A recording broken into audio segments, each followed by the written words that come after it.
4ാം ക്ലാസ്സിലെ തദ്രീബു തിലാവയിലെ 8ാമത്തെ പാഠം നോക്കൂ. അൽ വഹദത്തു സാമിന 8ാമത്തെ പാഠം. ജുമാദൽ ഊല, ജുമാദുൽ അവൽ മാസമാണ് ഇതെടുക്കേണ്ടത്. 26 പീരീഡുകളാണ്, 26 ക്ലാസ്സുകളാണ്. സൂറത്തു യാസീൻ ആദ്യം മുതൽ സൂറത്തു സ്വാദിലെ 16ാമത്തെ ആയത്ത് വരെ.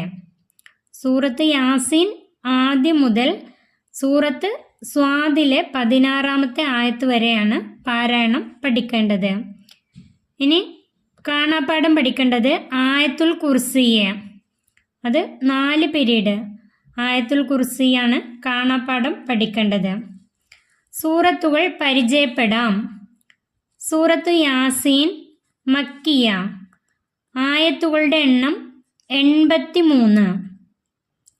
അതിൻ്റെ സൂറത്തിൻ്റെ നമ്പർ 36. 36ാമത്തെ സൂറത്താണ് സൂറത്ത് യാസീൻ. 83 ആയത്തുകളാണ് ഉള്ളത്. സൂറത്തു സ്വാഫാത്ത് മക്കിയ, ആയത്തുകളുടെ എണ്ണം 182.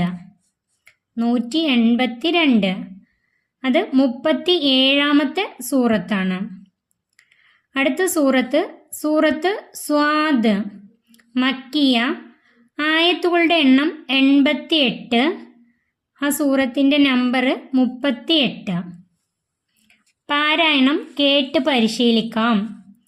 ഇവിടെ തന്നിട്ടുള്ള ഈ QR കോഡ് സ്കാൻ ചെയ്ത് കഴിഞ്ഞാൽ സൂറത്തു യാസീനിൻ്റെ പാരായണം കേൾക്കാം, സൂറത്തു സ്വാഫാത്തിൻ്റെ പാരായണം കേൾക്കാം, സൂറത്ത് സ്വാദ്, ഈ 3 സൂറത്തുകളുടെയും പാരായണം നിങ്ങൾക്ക് കേട്ട് മനസ്സിലാക്കാം.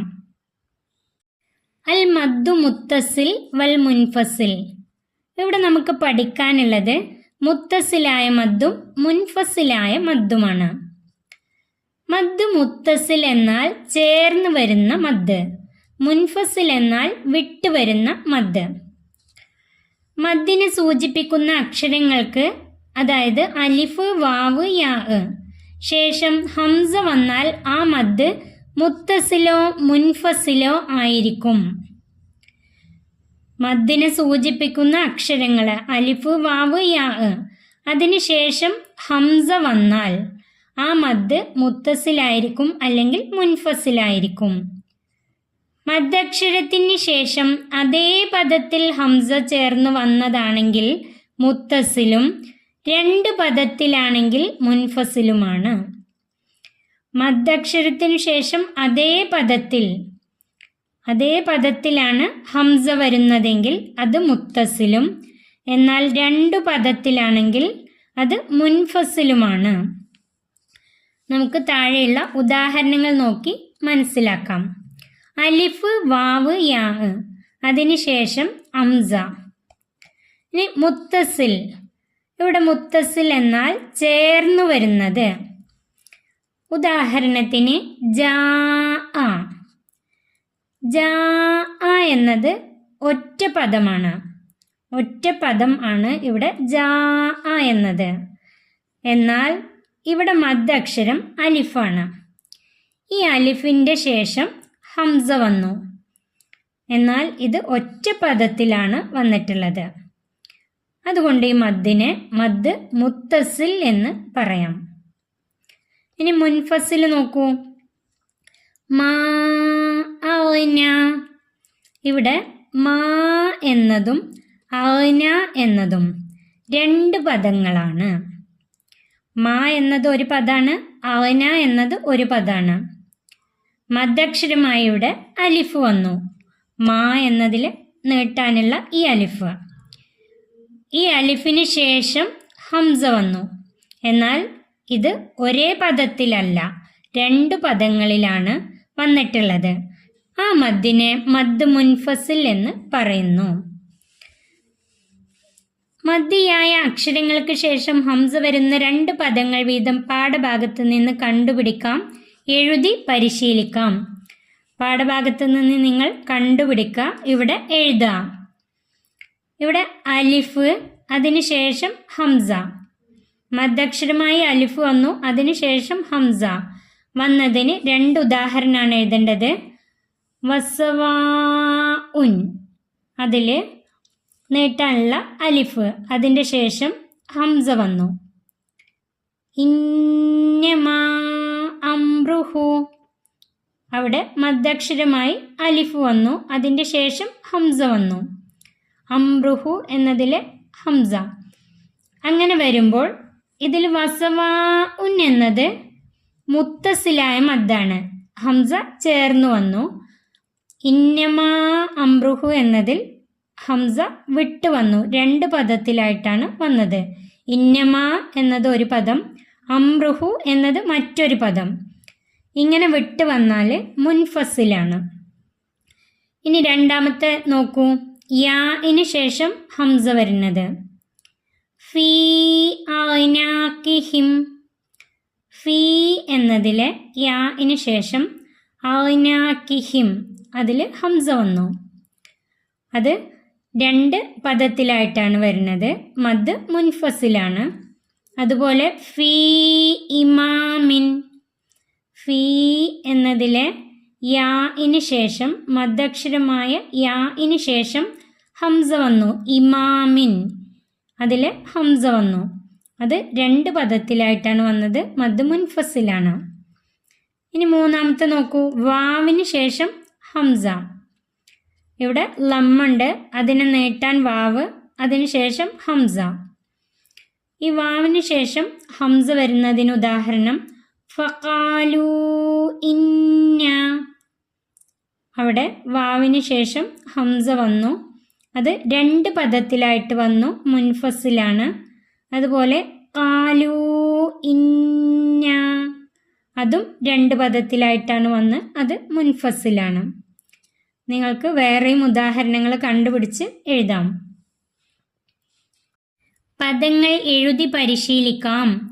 വസവാഉൻ അലൈഹിം, ഇവിടെ ഫത്തഹിന് നീട്ടാൻ അലിഫ്, മദ്ദക്ഷരമായ അലിഫിന് ശേഷം ഹംസ വന്നു.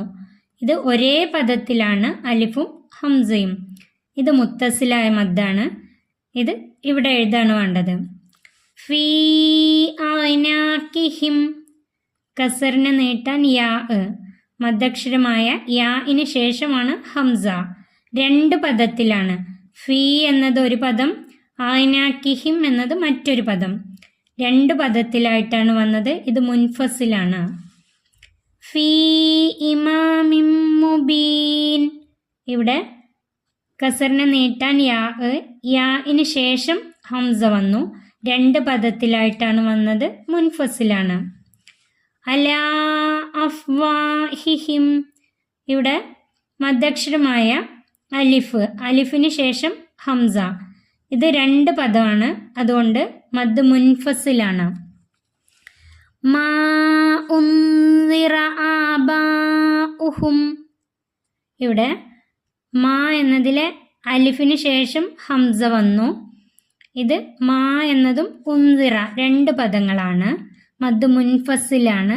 ഇവിടെ ആബാഉഹും, അലിഫിന് ശേഷം ഹംസ വന്നു, ഇത് ഒറ്റ പദത്തിലായിട്ടാണ് വന്നിട്ടുള്ളത്, അത് മുത്തസിലാണ്. ആബാഉഹും എന്നത് മുത്തസിലാണ്. ഇവിടെ നിങ്ങൾ മനസ്സിലാക്കിയതിന് ശേഷം ഇവിടേക്ക് എഴുതാം. അതുപോലെ ഖുർആനിൽ നിന്ന് കണ്ടെത്താം, നിങ്ങൾ സ്വന്തമായിട്ട് ഖുർആനിൽ നിന്ന് കണ്ടുപിടിക്കാൻ കഴിയാത്തവർക്ക് വേണ്ടിയിട്ട് ഇവിടെ ഞാനൊന്ന് പറയാം. ഇന്നാ സയ്യന്ന സമാഅ ദുനിയ, ഇത് സൂറത്ത് സ്വാഫാത്തിലെ 6-ാമത്തെ ആയത്തിലാണ്. സൂറത്ത് സ്വാഫാത്തിലെ 6-ാമത്തെ ആയത്ത്. ഫഹും അലാ ആസാരിഹിം യുഹ്റഊൻ, ഇത് സൂറത്തു സ്വാഫാത്തിലെ 70-ാമത്തെ ആയത്താണ്.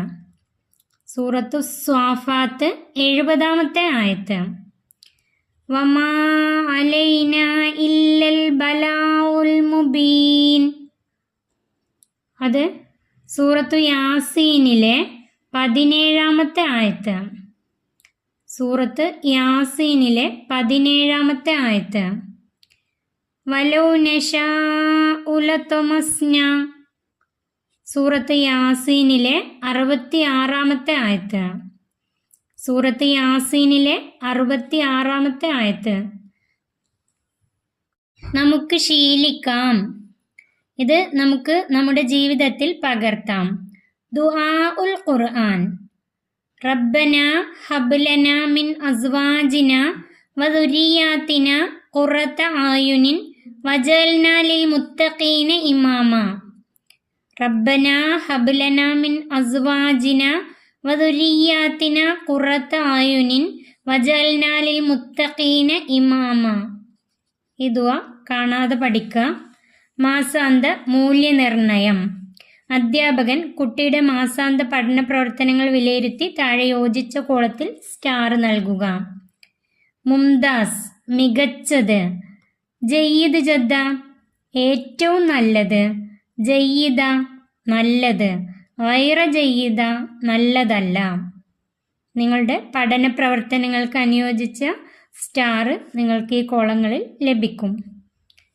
ഈ പാഠം ഇവിടെ അവസാനിക്കുന്നു. 4ാം ക്ലാസ്സിലെ പ്രിയപ്പെട്ട കുട്ടികൾക്ക് വീഡിയോ ഉപകാരപ്പെട്ടാൽ ചാനൽ സബ്സ്ക്രൈബ് ചെയ്യാനും വീഡിയോക്ക് ലൈക്ക് ചെയ്യാനും മറക്കല്ലേ.